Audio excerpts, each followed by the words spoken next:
Bonjour à tous. Nous voici à nouveau réunis pour cette sixième chronique. Et nous allons donc rester sur une histoire d'amour. Voilà. Le mois de février est à peine terminé. Et je voulais vous parler de cette citation que j'ai entendue ce matin, qui me semblait très forte. C'est me dire que tu m'aimes, en fait, ne me sert pas à grand-chose. J'ai besoin de voir cette action d'amour, c'est-à-dire j'ai ce désir de recevoir pour partager de la douceur et de la bonté. Voilà. Cette citation me semblait très forte et donc j'ai eu envie de revenir au livre de Barbara Fredricksen, qui est une chercheuse américaine en neuropsychologie et qui travaille sur cette notion effectivement d'amour, pour laquelle elle a une vision pour le moins révolutionnaire.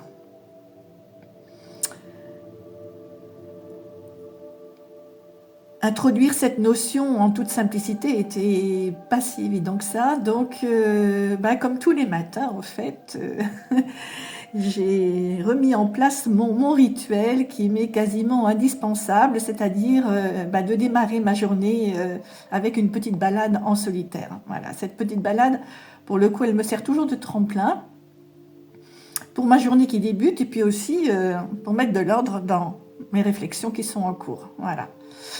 Et puis, plus que jamais, ce matin, je sentais que cette balade me serait bénéfique. Alors, pour le coup, je démarre le tour du lac, emmitouflé, dans mon manteau en laine, le menton enfoncé dans une grosse écharpe en moire parce que le ciel est bleu, mais il fait vraiment très très frais.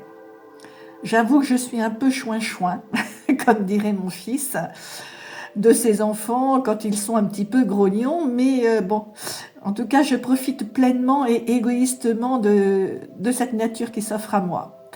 Et je l'avoue en toute simplicité, j'espère ne pas avoir à dire trop de bonjour ou de croiser des personnes de connaissance. Voilà, je suis dans ma bulle, dans mon monde, et j'espère bien y rester jusqu'à la fin de mon circuit. Et puis, à peine arrivée à mi-parcours, je la vois qui se dirige vers moi.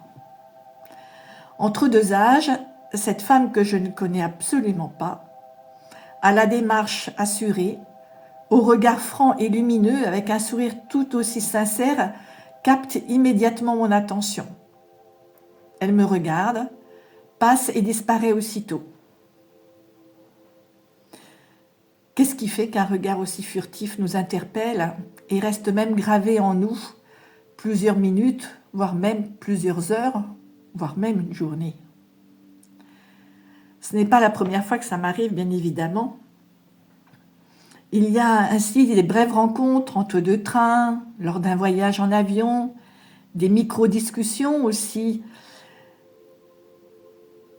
très courtes, mais qui vous laissent évidemment de la joie au cœur. Cela nous arrive à tous, mais malheureusement, la plupart du temps, notre rythme effréné reprend très vite le dessus et nous y portons si peu d'importance.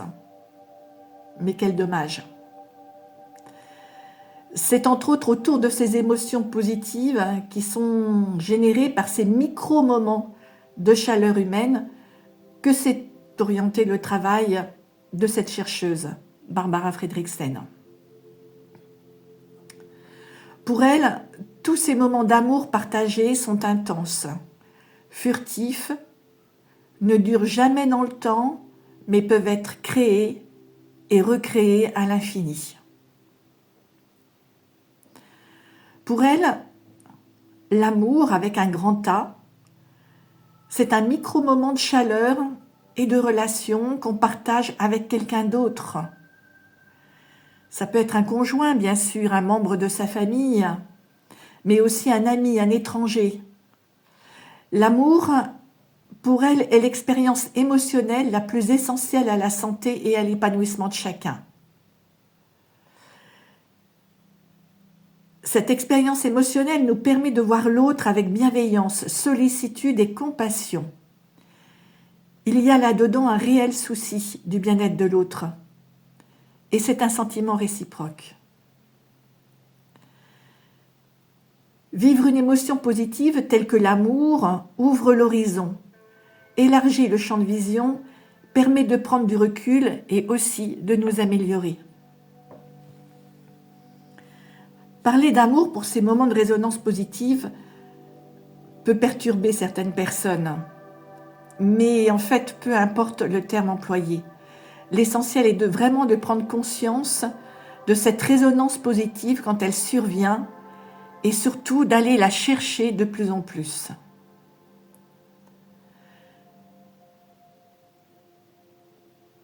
Barbara Fredrickson fait bien la différence entre les liens qui durent et l'amour.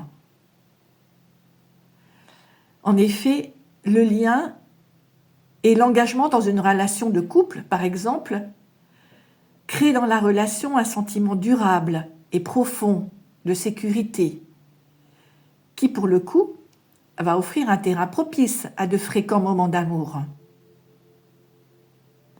Il pourrait être facile de se complaire dans l'idée que l'amour va de soi, mais en fait il n'en est rien.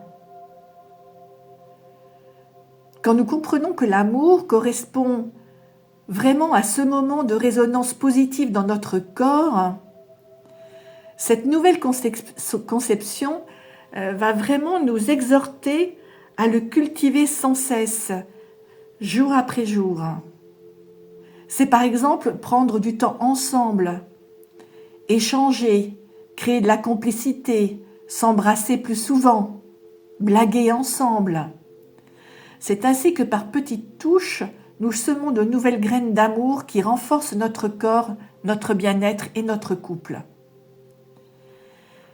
Et donc distinguer l'amour des relations longues et durables est d'autant plus essentiel que les gens sont appelés de plus en plus souvent à déménager. Et ainsi, ils s'éloignent de leur famille et de leurs amis. La possibilité donc de tomber amoureux, entre guillemets, ou pour ceux qui préfèrent, la possibilité de vivre des moments de résonance positive dans notre corps est un véritable message d'espoir qui mérite d'être actualisé. Je suis certaine que tout comme moi, ce travail de recherche ne vous laisse pas indifférent. Alors n'hésitez pas à me faire part de vos réflexions, quelles qu'elles soient. Pour compléter cette réflexion, dans la chronique suivante, je vous proposerai 2 exercices de micro-moments qui vont permettre de réfléchir effectivement à sa vie sociale et de créer des relations affectueuses. Pour le coup, j'ai très envie de conclure cette séance avec aussi la citation d'un autre philosophe, André Comte-Sponville, qui nous dit « Ce qui donne de la valeur à la vie, ce n'est pas la quantité de bonheur qu'on y trouve, mais la quantité d'amour dont on fait preuve. »